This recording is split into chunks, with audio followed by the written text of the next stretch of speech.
অনুভব করো সেই গল্প যা হৃদয়কে নাড়িয়ে দেবে। আরিফ ও তার ছোট বোন জায়নাব একটি পুরনো কিন্তু পবিত্র ঘরে থাকত। তাদের ঘরটি ছোট ছিল, কিন্তু সেখানে শান্তি ছিল, বরকত ছিল। আরিফ সকাল থেকে সন্ধ্যা পর্যন্ত তার ভাঙাচোরা অটোরিকশা নিয়ে শহরের রাস্তায় পরিশ্রম করত, যেন জায়নাবের ভালোভাবে লালন পালন করতে পারে। কিন্তু এক রাতে সব কিছু বদলে গেল। পথে তার রিকশা হঠাৎ এক নির্জন কবরস্থানের পাশে বন্ধ হয়ে গেল। চারপাশে গভীর নীরবতা, ঘন অন্ধকার এবং বাতাসে ছিল এক অদ্ভুত শোঁ শব্দ। সেই রাতে আরিফের সঙ্গে কি ঘটেছিল? কে ছিল সেই রহস্যময় ছায়া? আরিফ কি কোনো ভুল করেছিল, নাকি সে অজানা এক জগতের দরজা খুলে ফেলেছিল? এই ভয়ের ও রহস্যে ভরা গল্পে এক ইসলামিক গ্রামের কোনায় ছিল একটি জরাজীর্ণ ছোট ঘর। সেখানে থাকত আরিফ, এক দরিদ্র কিন্তু পরিশ্রমী যুবক। তার পৃথিবীতে ছিল মাত্র দুটি জিনিস, একটি পুরনো সাইকেল রিকশা এবং তার ছোট বোন জায়নাব। মা বাবা তাদের ছোটবেলাতেই মারা গিয়েছিলেন। তখন থেকেই আরিফ একাই মা এবং বাবার দায়িত্ব পালন করত। প্রতিদিন ফজরের নামাজ পড়ে আরিফ রিকশা নিয়ে বেরিয়ে পড়ত। শহরের অলিতে গলিতে যাত্রী নামিয়ে অল্প কিছু আয় করত এবং সন্ধ্যায় ঘরে ফিরে আসত।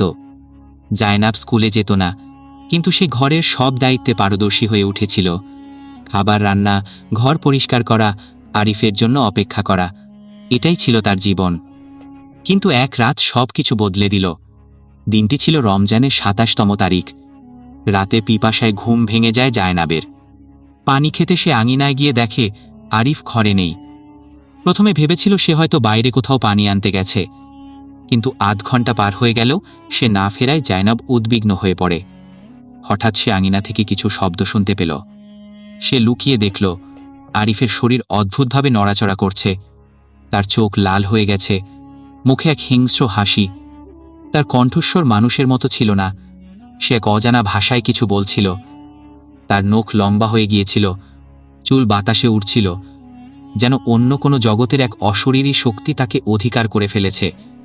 তারপর হঠাৎ করেই সে অদৃশ্য হয়ে গেল, অন্ধকারে মিলিয়ে গেল। পরদিন সকালে জায়নাব চুপচাপ ও ভীত ছিল। সে আরিফের সঙ্গে কিছুই বলেনি, না কথা না খাবার। আরিফ অবাক হয়ে যায়, তার প্রিয় বোন এত চুপচাপ কেন? সে বুঝতেই পারল না বিগত রাতে সে কী রূপে পরিণত হয়েছিল। তার কিছুই মনে থাকত না। প্রতিদিন রাতে সে স্বাভাবিকভাবে ঘুমাত, কিন্তু সকালে উঠে নিজেকে ক্লান্ত লাগত, যেন রাতে সে কোনো যুদ্ধে ললিপ্ত ছিল।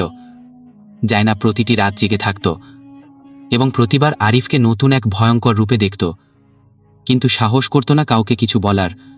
লোকেরা হয় তার কথা বিশ্বাস করবে না, অথবা তার ভাইকে শয়তান ভেবে মেরে ফেলবে।